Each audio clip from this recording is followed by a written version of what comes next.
Hello, everyone. Welcome back. Going into the third hour here of week 8, the West Marches, I do believe. Steven, what's going on?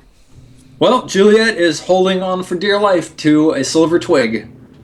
Yeah, does anybody else have any, skills they want to try, to examine this thing? Call on any knowledge of anything or whatever? It's silver, overlaid with, it's got a silver laying over it, or is it, solid silver? I mean, it's like the size of a pen, right? Mm-hmm.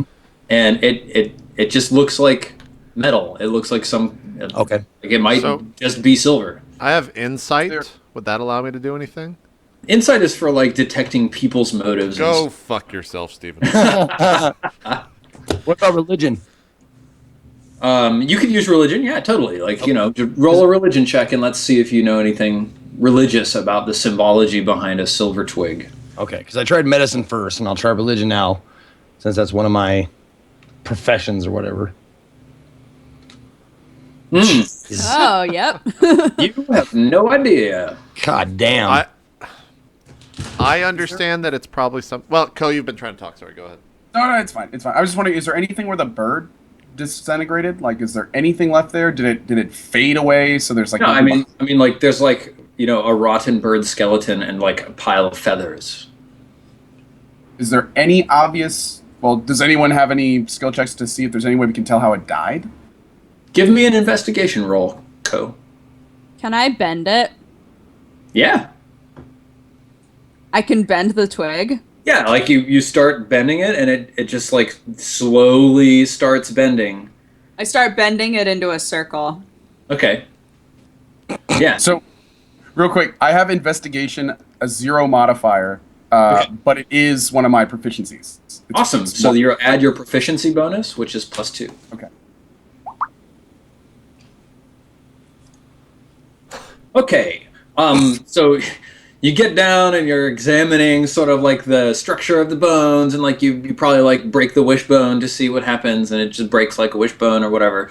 And you smell the wafting scents from this rotten body, which actually doesn't smell like anything because it doesn't even smell like it rotted recently. It's just a pile of ash. So ultimately, Shaldrake, you can't tell how this bird died. By now, Juliet, you have successfully bent this twig into a circle. Can somebody pop a hole in my ear? No. You want us to what? Lock picking tools. I can just make it an earring. Look, it's all pretty and shit. If I can't put it down, I might as well I don't know. Well, hold on here. Holding it could also kill you. We know nothing about this. Well, all I know is that bird dropped that thing and then fucking died. So I don't want to do that. Maybe he Is there no one who can make a magic check at all? I know as a player that it's probably an Arcana check, but none of us are magical. It's true. There's no magic users in the party. That might be the sort of thing you'd have to get someone else to investigate. Yeah. Is it big enough as a circle for her to put her hand through? No, I mean, rolling up, What pencil. about a ring? Yeah, you could wear it as a ring, or you could just, gouge a hole in your ear and wear it as an earring. Yeah, I'll wear it as an earring. Yep. Because a ring can fall off, guys. If I put it on as a ring, it could possibly slip off at some point. So I will walk over to Juliet and hand her my lock picking tools, which has various implements of small, pointy origin, and go. Okay, Welcome to try these if you'd like. While she's thank you. I'm going to ask Juliet, do you feel any different? Do I feel any different, Steven? No. No, I feel fine. Is the piece of metal hot, cold? Does it feel different in any way? Feels cool to the touch, but not unusually. It feels cold, but it's cold outside, so... I'll be right back. Continue talking amongst yourselves. Well, Shaldrick, since we're not sure that if she dropped it, that she wouldn't die, I think that's a great idea. I think you should poke a hole right in her ear and put it in there. Sick. Do we have a fire? Yeah. I assume we do. Oh, I assume we do because we just made camp. Cool. So if we like heat up one of those tools, then we can poke a hole and cauterize it. Yeah. And then my ear will be like hurt so bad while I'm trying to put this in my ear, but Let's hope we don't crit fail that. oh god. Poke her eye out. Stab him in the eye. So what's the plan? You're going to try to poke Juliet's eye out with a critical fail on your... I was asking if we had fire so that we could like heat up one of the tools and then because it's gonna have to. It's a thick thing, right? So it'll need to be a big hole. Yep. I'm assuming that you guys, like made a fire for camp and you could, heat the tools just to make sure it's sterilized. Cool. Okay. Who's performing the operation? Who's gonna do it? I like pointedly look at Kurthak like. I just kind of like roll my eyes and grab the tool, like put it down next to one of the. I like pull my hair back and I'm like, okay, I'm thinking like maybe like up high, like a lot of girls have been doing that lately. Just shut up. Shut up. Be calm. Quiet down. Look, I'm just saying. Be calm. If I have to wear this for like the rest of my life, Julia, then I want it to look cool. What? Fine. This okay. goes through your eye. It's not my fault because you won't shut up. What are you talking about? I'm sitting right here. I haven't been moving. Like I'm putting the tool next to one of the brimstones of the fire, like like heating it up and stuff to make sure it's clean and whatnot, or sterilized, I guess. And then I like grab your ear and I'm like, all right, count to 3, and on 3, I'm gonna go. And I just like wait. Why don't you just do it, and that way I can't And then I just like do it freak right out. now. Oh God! I like scream. Yeah. Excellent. Okay, yeah, like a half hour later, you're pouring some river water over the, hot, wound in your ear. Yeah. Like, I mean, did you like put the twig in right away? No, because Okay. I assume like I might have tried, but it hurt like really bad because Fair the enough. wound is so. It's been cauterized, but it's fresh, right? Yeah. So. Yep, definitely. Okay, cool. So, it's like, 3 a.m., right? What are you guys going to do for the rest of the evening? I just want to go back to bed. Tired, so we'll let Sheldrick have his watch, and then I'll have mine. Okay, makes sense. So, Sheldrick, everybody goes to bed except for you. You're up late at night. Do you have any conversations while you're up late at night?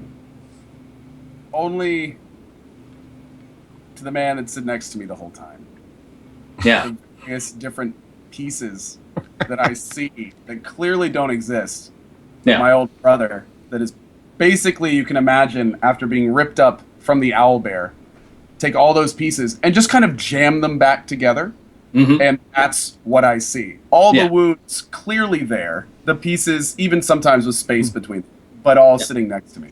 Okay, cool. Yeah. Like, what do you talk Did you let me to? die? So I look at Maldrick and I say, brother, I don't know how I got here. I've strayed from the path. I know how much you need this. I have to get this fixed. I'm sorry. I'll try and slap him like ghostly, whatever. Slap his face. Ghost slap. Ghost slap. Like, pull your head out of your ass. Get the job done. Call it a day. I'm trying. I can't. I broke. I've been out on the street for 3 days. If it wasn't for these people, I'd still probably be there. I don't know what else I can do. I tried to trick these people to go back to the place where I thought I could get you, but they're just too damn nice. I'll have to wait till the next group. You do realize I'm not really here. You know that. I just want to get that out. You've always been a kidder, Maldrick. You're right. Just kidding. Awesome. Anyway, I think it's about time I should probably check up on you. Good talk as always, brother. Yes. Sheldrick, would you roll a wisdom saving throw? So that's -1. 1d20 -1, okay. Awesome. Oh, Not bad. okay. You see a beautiful woman watching from over by the river. She's peering around the tree. She has like a sort of like a plain, like a peasant's dress on, basically, just a simple, blue and white gown, or maybe it's like gold and black. Who knows? Hard to tell in this light. Does it matter that does my dark vision say anything extra about it? No, in fact, in your dark vision, you're only able to see in black and white anyway. So I'm still sitting next to my brother, Yes. and I look at him and I say, Maldrick, do you see that? Yeah. She got nice cans. Oh, the best, brother. Yes, the best. Yeah. She's gorgeous. Like, she's probably the most beautiful woman you've seen. Is she? How far away is she? How far away is she? Like 60, 70 feet. So I'm gonna stand up, and I'm assuming she's looking at me. Mm-hmm. And I'm gonna kind of look back at Maldrick and kind of look back at her, and just kind of brother, raise my hand, see what she does. Just kind of wave at her. Yeah, she ducks behind the tree, and then like peers back out. Like she didn't expect you to see her, right? And then she sort of waves at you. I don't know about that, brother. Women are nothing but trouble. Point taken. But there's something weird about this one, especially considering what happened to Juliet. I'm gonna yell, say, "It's okay. You can come out. I won't hurt you. It's fine. We're all sleeping. I'm just watching. Do we all sleep through that? I don't. Yep. How? I'm just gonna kind of yell and whisper, like, Yeah. we're all sleeping. It's okay. It's okay. Yeah. Yeah. Yeah. Come on over. Come on over. Yeah, okay. She approaches. She's barefoot, but she has like thick black hair, framing a heart-shaped face. She does have an ample bosom. She approaches and she says, "Hello, are you a traveler?" I look over at Maldrick and, Jesus, her cans are beautiful. Madam, Right? I'm just curious. Are you okay? What are you doing out here in the middle of night in bare feet, no less? We're not near any town. What? And ask her why she's ignoring the good-looking one. And why are you ignoring my brother?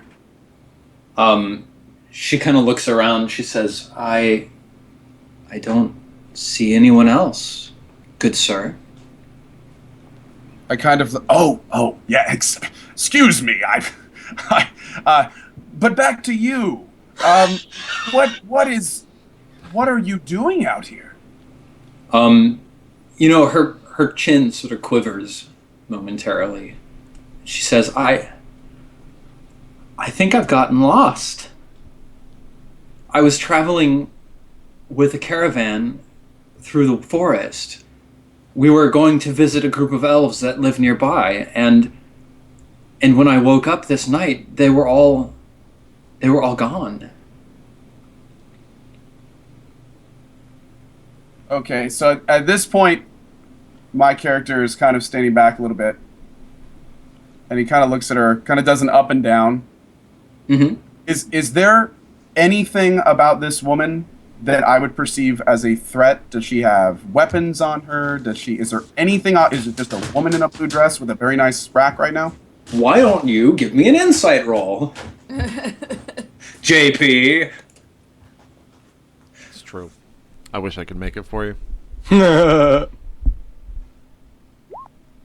Oh my god. Oh no.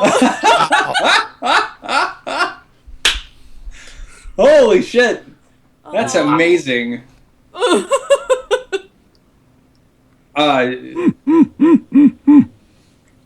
You only get what you got, man. He loves So- that button to smile. Personally, in my head, completely lost and clueless at this point, not even sure if this person ahead of me, like having no clue about what's going on. I go, well, madam, maybe we can help you. Just wait here 1 second. And I turn around and kind of, hey guys. And she like puts up her hands. She says, no. There's really no need to wake your friends. I've disturbed you enough already. We're close to the forest's edge, right? I could probably just walk out. It's fine. So I stop waking up my friends and I turn around and I kind of look at her for a second. I go, tell me something. Have you heard any birds around here recently? I think I heard one. Something don't smell right. Shut up. What did it look like? What did it do? Did you see it or? Oh, I heard it just over there. Would you like? We could go looking for it if you'd like. Considering I don't judge you any form of a threat whatsoever, I will join you. Oh, Please show me to where you have this bird alone at dike. Let's just go. In fact, I'm gonna leave my weapon back at camp. completely it's not committing going- to the 0 roll. He's not going anywhere without me. And my armor. She No, kind okay, of so relaxes. She visibly relaxes and she smiles warmly and she says, "Yes," and she reaches out and she grabs your hand. And like you notice like her hand feels like nice and cool and she has a firm, grip on your hand and like all of a sudden like she smells really good and stuff. Yeah. So I kind of go, madam, I have leprosy, please. She throws her hand away. She's like, leprosy. Don't worry, it's not contagious, but please let us go and see this bird. I'm very interested. Natural defenses. Yes, please. It's just this way. And she begins striding off through the forests over towards the river. She gonna drown you, Grill. She gonna drown you. I'm so worried. I am a little bit too. It's okay though. I made it 2 shows. Okay, so I'm just gonna follow her. And have we stopped at this point? Yeah, like she takes you over to a place next to the river, and she's looking up into one of the willow trees, and she says, "I think I saw it up in there, but I haven't seen it in some time. Why did you ask me about a bird?" And you're like under the leafy boughs of the willow as they sort of umbrella out around you and over you. You notice all of a sudden that you're in really a very intimate setting with this woman. It's dark. There's no sound except for the running of the water. There's these leaves that are obscuring you from everyone else outside of the willow tree. My, it's very nice around here. Well. Oh yeah, Chad is reminding me you should have inspiration for like rolling with your 0 so awesomely. So looking around, I go, and she has now asked me about the bird. I'm assuming, like, what about the bird? So I go, well, one of my comrades who has helped me so much, she had this object dropped at her feet by this bird, and she's picked it up, and we all don't know what to do. We're worried about her. All we've seen is this bird drop this item and then perish in a horrible manner, and we're not sure if the same will happen to her. This woman sort of like stops for a second and says, "That sounds horrible. A bird dropped an object and then died? Tell me more. What was the object? How did the bird die? What happened?" Well, that's just the thing. We have no idea. In fact, madam, what is your background? Are you a magician of any kind? Do you know anything about magic items? She shakes her head and says, "No, I have no training of that kind, I'm afraid. Oh, well. So you say you saw the bird here, nowhere else, just at this location? She nods and she like reaches out and grabs your hand again, and she says, I've been wandering through the forest at night, and I saw it flitting through the trees, and this is where I saw it. So I look down, and now where she grabs me, is this like a grab, or is this like a light touch, like let's do, is it more of an intimate touch or more of a... I mean, it's like just imagine like you meet a girl on the sidewalk outside, and she's like, oh, like there's a cat in this tree over here. You get over to the tree, and then she like just like holds your hand when you're there. Okay. Like that's the right reaction. Okay, I'm gonna look down at her hand and just say, Madam, well, I must say I appreciate all your help. Would you like to stay with us? She kind of laughs gently for a moment, and then she says, would you like to stay with me? Gosh. Brother. What? She's smiling. She has perfectly straight teeth. When was the last time a human woman was even remotely interested in you? Think about it. So at this point, I'm staring at her. The gears are turning. Yeah. What are you trying to say? Like I said, this bitch don't smell right. So you're saying I should go for it?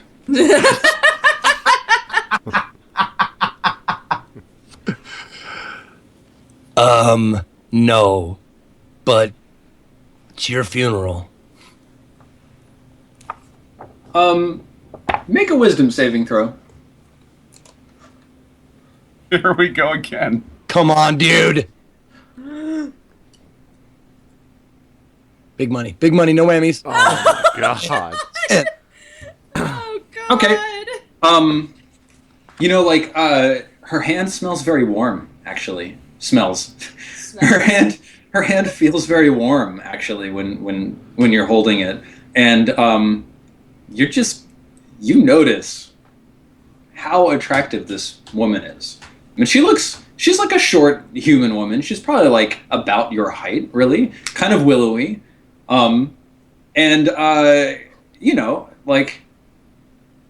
You can see like her pupils very dilated. She's like looking back from your mouth to your eyes, back to your mouth to your eyes again.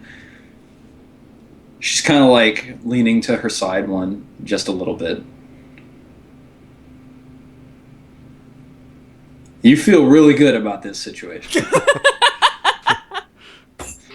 Oh god. You know what? I'm out. You do whatever you want. I'm washing my hands of this. I turn like ghostly, I guess, turn around and cross my arms and turn my back to him. Nice. Turn your appendages. There you go. Yeah. Oh, abandoned me again, you bastard. Adam,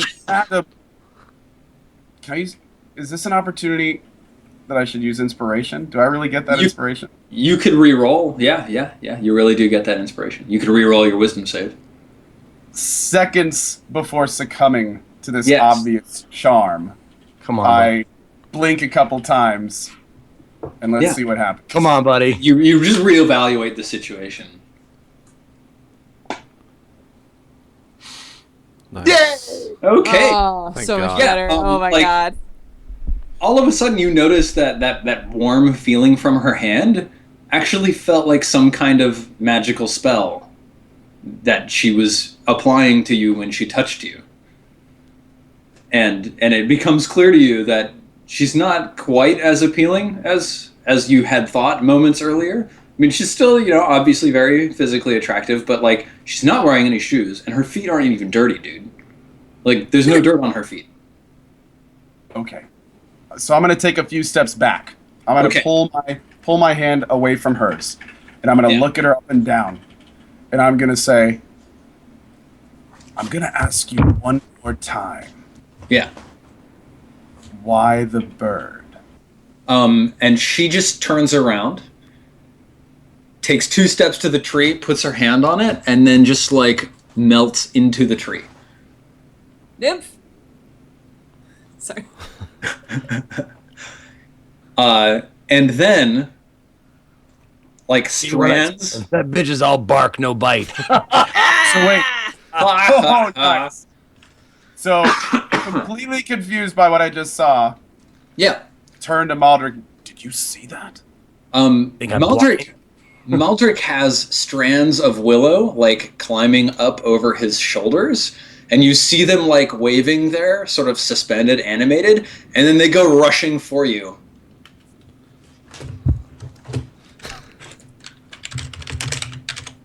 Is there a command to run in D&D? How does this work? Oh my shit. god, you got crit.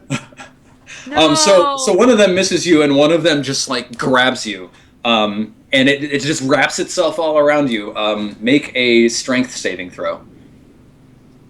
Okay, 1 modifier, so 1d20 plus 1? Yep. You gotta roll high here. That's not high. Oh god. Okay, so like you're just stunned, right? Like all of a sudden, this willow like branch comes like rushing at you and wraps itself around you. You didn't even think to like move, and all of a sudden, like your arms are pinned to your side, and this tree is like grabbing you and manhandling you around. What do you do? Can we hear anything? He's not made any sounds yet. I yell at the top of my lungs. Okay, you guys hear that? What do you yell?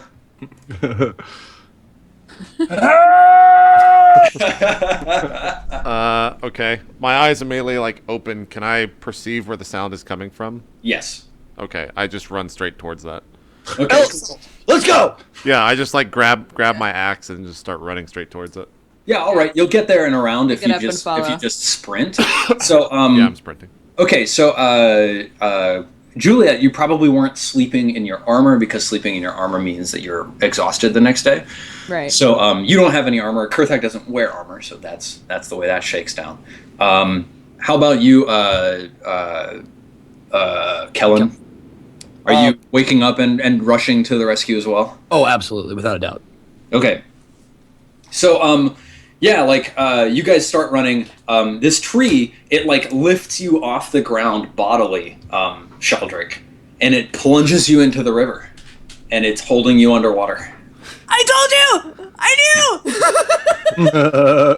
Okay, Why did you do something? why don't we all roll for initiative?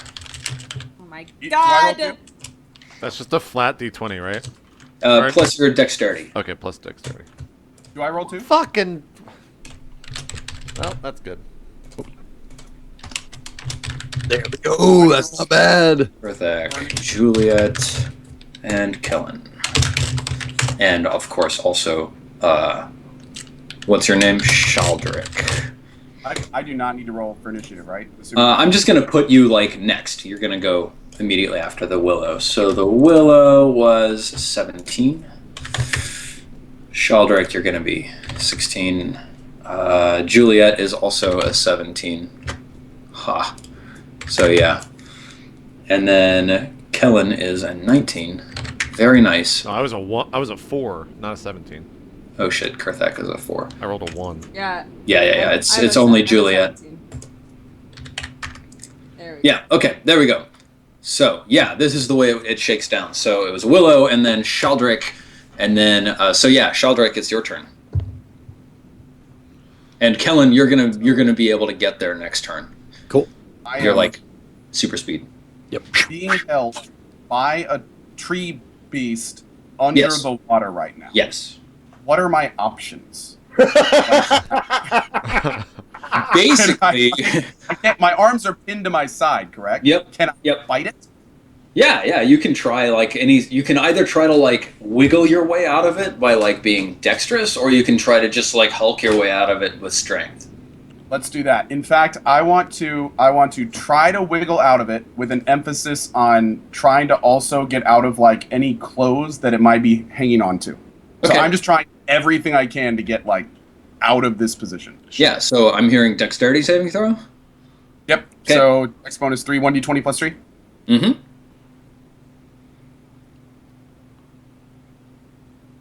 Oh my. Oh, Awesome. Yeah. So you just like slither out of these coils of willow and just like emerge. Your head bursts through the rushing of the water.